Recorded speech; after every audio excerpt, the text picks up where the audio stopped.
મેઘરાજા ધીમે ધીમે પોતાનું બેટિંગ ચાલુ કરી રહ્યા છે, એટલે કે મૂળ અંદાજમાં આવી રહ્યા છે. અલગ અલગ જગ્યા પર ધોધમાર વરસાદ. વડોદરા શહેરની જો વાત કરીએ તો વડોદરા શહેરમાં પણ હવામાન વિભાગની આગાહી પ્રમાણે રેડ એલર્ટ. આગામી 24 કલાક એ વડોદરા શહેર માટે મહત્વના છે.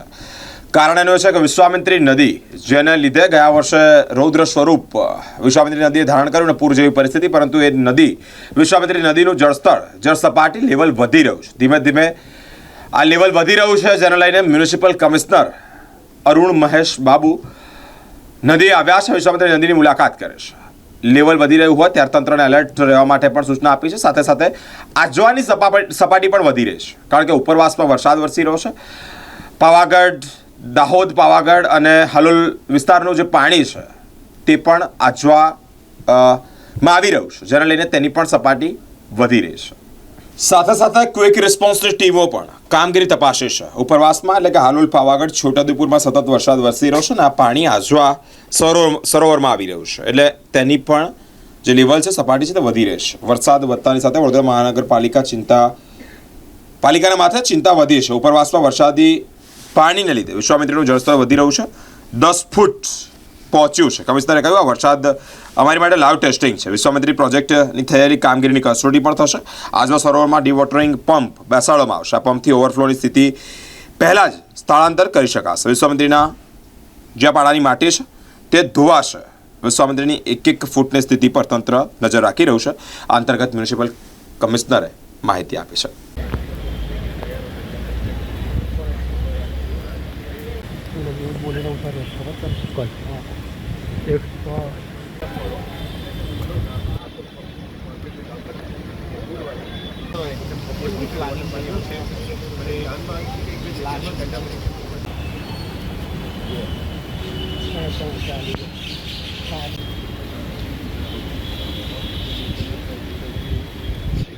અમે અહીંયા જે ગઈકાલે મીટિંગ થયેલી એમાં સિટીની અંદર જે વોટર લોગિંગ સ્પોટ્સ છે 230+ આઈડેન્ટિફાઈ કરેલા છે ગયા વર્ષના ડેટા આધારે, ત્યાં વધારે કાળજી રાખવા માટે એસિસ્ટન્ટ એન્જિનિયર્સ અને ડેપ્યુટી એન્જિનિયર્સે સૂચના આપી હતી.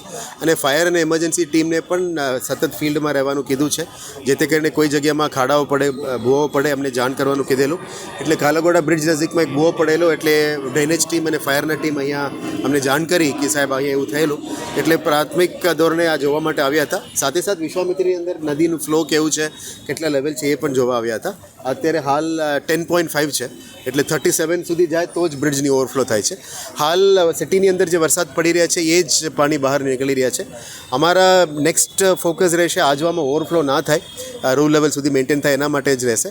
અને જે પીવાનું પાણીનું સમસ્યા હતું ઈસ્ટ અને સાઉથમાં થોડું હતું જ, એનું પણ વધારેને રાવ વોટર અને લઈને અમે ટ્રીટ કરીને ત્યાંના ઝોનમાં કેવું પૂરું પાડી શકાય, એટલે આજવામાં પાણી વધે તો પીવાનું પાણીનું સમસ્યા અમે હલ કરી શકીએ. એ બાબતનું આવતીકાલથી પણ અમે શિફ્ટ કરીશું. હાલ ચિંતાજનક સ્થિતિ એવું તો નથી જ, પણ ફાયરના ટીમને અમે સતત રાખીએ છીએ કે આ પાણી વહેણ શરૂ થઈ ગયું છે, એટલે કોઈ માણસો, બાળકો કે એની અંદર પડી ના જાય એના માટે ધ્યાન રાખવા માટે કીધું છે. આ મીડિયાના મિત્રોને પણ વિનંતી છે કે આપણે ધ્યાનમાં કે આવતું હોય આપણે જણાવજો.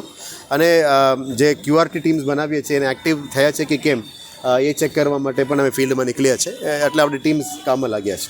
સર, રાજ્ય સરકાર દ્વારા શું નિર્દેશ કે સૂચન આપવામાં આવ્યું છે? રાજ્ય સરકાર આપણે કાયમી માર્ગદર્શન આપતા જ હોય છે. હવામાન વિભાગ દ્વારા IMD ફોરકાસ્ટ રોજ આપણે આપીને જ આવતા રહે છે. સાથે સાથે માનનીય મુખ્યમંત્રીશ્રીના ટીમ ત્યાં સાહેબના અંડરમાં જે ડિઝાસ્ટરના ટીમ, અર્બન ડેવલપમેન્ટ ટીમ, રેવન્યુના અધિકારીઓ એમની સૂચન કાયમી જ આપતા હોય, અને રાજ્ય સરકારની માર્ગદર્શન હેઠળ અમે કામ કરી રહ્યા છીએ. ક્વિક રિસ્પોન્સ ટીમ કેટલી છે અત્યારે? હાલ ઝોન વાઇઝ કર્યા છે અને વોર્ડ વાઇઝ કર્યા છે. પછી અમને ડેપ્યુટી મ્યુનિસિપલ કમિશનર્સે છૂટ આપી છે કે જે ઝોન વાઇઝ કર્યા છે એને વોર્ડ વાઇઝ કરવાનું પણ એમને છૂટ આપી છે. એટલે આવનારા દિવસોમાં minimum 19 to 20 quick reaction teams કાર્યરત થઈ જશે. કોઈ જગ્યાએ પાળા તૂટ્યા હોય એવી કોઈ ઘટના બની છે? I am not informed as of now, પણ આપણા ધ્યાનમાં હોય તો જણાવજો, અમે કામગીરી કરીશું. આપને કોઈ માહિતી મળી છે? હાલ તો નથી. હાલ કયું પ્રાયોરિટી પર કામ છે કે વોટર લોગિંગ જશે? વોટર લોગિંગ પ્રાયોરિટી છે, ડ્રેનેજ પ્રાયોરિટી છે, અને નવું પ્રોજેક્ટ કંઈ કરતા નથી, પણ એક્ઝિસ્ટિંગ ડ્રેનેજને ખોદી રાખ્યા હોય એને પૂરું કરવાનું અને બંધ કરવાનું પણ કીધેલું છે. અમુક જગ્યાઓમાં જે રોડ નથી બન્યા અને માટીની ધોવાણ છે, માટી ભરી ગયું અને પાણી મિક્સ થઈ ગયું, આમાં સોસાયટીમાંથી જે રજૂઆતો મળી છે એના ઉપર તાત્કાલિક ધોરણે ત્યાં એમના માટે સગવડ કરી આપવા માટે સૂચના આપી છે. એ કામગીરી શરૂ થઈ ગઈ છે. આજવાનું જે લેવલ મેન્ટેન કરવાનું હોય છે, તો લેવલ મેન્ટેન જે રીતે સતત ઉપરવાસના વરસાદના કારણે લેવલ લેવલ મેન્ટેન કરવાનું છે તો પાણી છોડાઈ શકે છે ખરું? ના લેવલ મેન્ટેન તો થશે જ, પણ અત્યારે જે પીવાનું પાણીનું ડ્રો કરી રહ્યા છે અમે વધારે ખેંચીશું વોટર ટ્રીટમેન્ટ માટે. એટલે આવનારા દિવસોમાં ઈસ્ટ અને સાઉથ માટે જે પાણીનું સમસ્યા હતી એ પૂરું થઈ જશે. એ આવતીકાલથી અમે ખેંચવાનું શરૂ કરીશું. બફર કેટલું ફાયદો કરશે? એટલે બફર લેક જે બનાવવામાં આવ્યો છે તો let's see, I have not visited now. હું વિઝિટ કરવાના જ છું. આ પ્લાનિંગ તો એવી જ રીતે હતું કે બફર લેક જે બનાવીએ છીએ એમાં વોટર હોલ્ડિંગ કેપેસિટી વધે એટલે ધીરે ધીરે પાણી છોડે. વિઝિટ કર્યા પછી હું આપણે જણાવીશ.